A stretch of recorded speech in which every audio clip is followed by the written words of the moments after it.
Well, you did talk a little bit about your experience with wildlife and anacondas. I'm not a big snake guy, so I don't know how it would do out there. But other than wildlife experiences, do you have any like anecdotes or any funny stories about your time there? I'm sure you have a lot of experiences and memories. Is there anything that sticks out? Um, oh, good question. That's that that you feel I'd comfortable? say Yeah, go ahead. probably when probably going to Ottavala in Oh yeah. Ecuador, north of Quito. So that trip, so it'd been raining a lot, and the road, Mhm.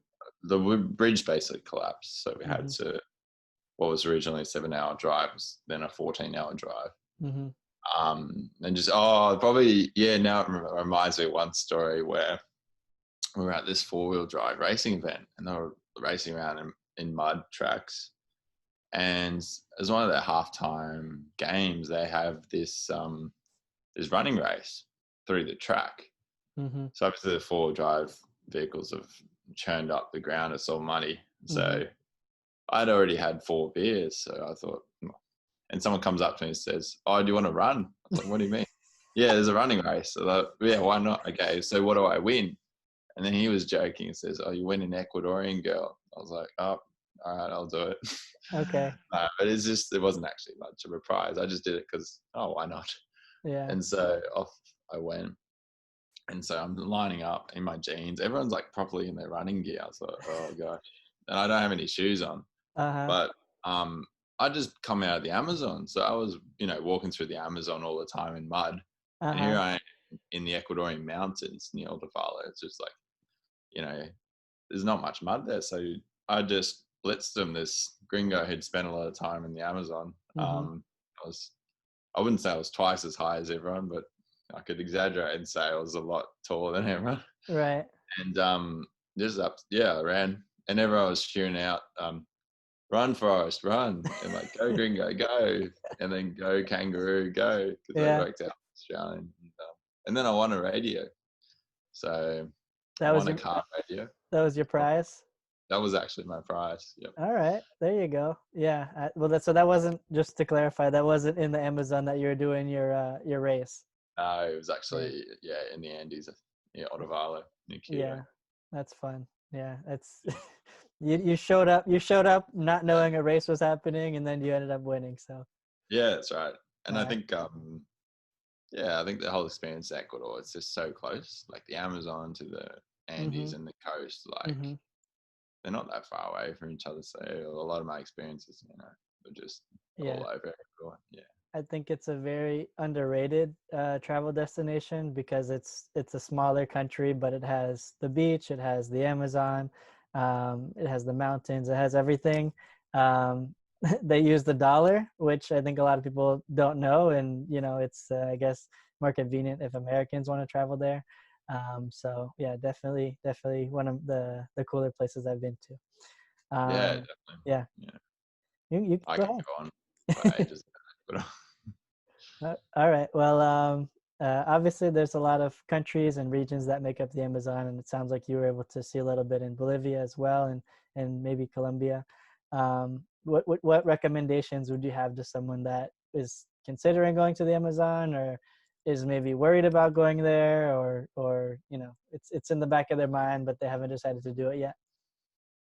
Yeah, I'd say I think anywhere I've traveled in the world, you've always got to find locals you can trust. And Mm-hmm. sometimes I've been in places where you arrive and you don't really know what your plan is. Like when I've arrived to Taiwan, you go, you offer yourself and say, "Hey, I'm willing to volunteer. I'm willing to do something, and to help. Is there anywhere I can do it?" Mm-hmm. And you can see, okay, if it's genuine, then people are generally pretty kind and friendly in that sense, and then you go from there. As soon as you get into that thing where you're offering some help and people help you, then you're pretty safe. So you're always just trusting locals. That's the best thing. So I find that that's probably the best way, and not.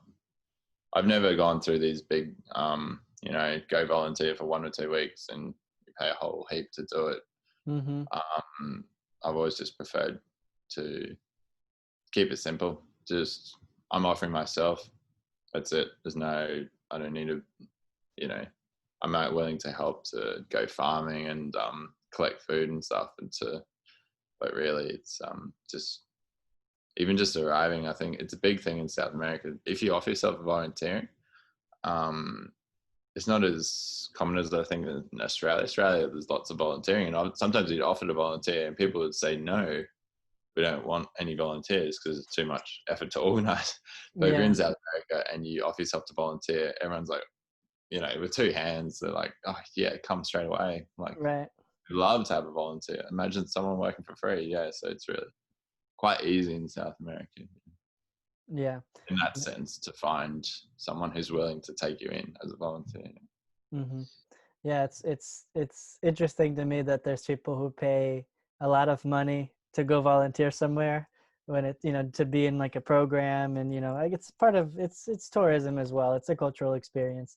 But I think it's funny where like what you've done, where you kind of just show up somewhere and say, hey, you know, can I help you with anything? What can I do? And I think most people, they respect that, and they see if you're a genuine person, and it ends up being a really good experience. So Yeah, there's a lot of trust that's developed quickly as well. Yeah.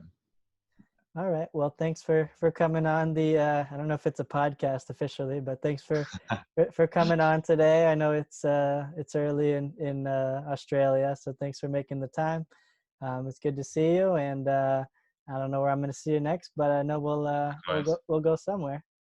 Hopefully somewhere for sure. Well, you're always welcome to Australia, and I can meet somewhere All right, halfway in South America or Asia. take it easy, man. Thanks, man. Cheers.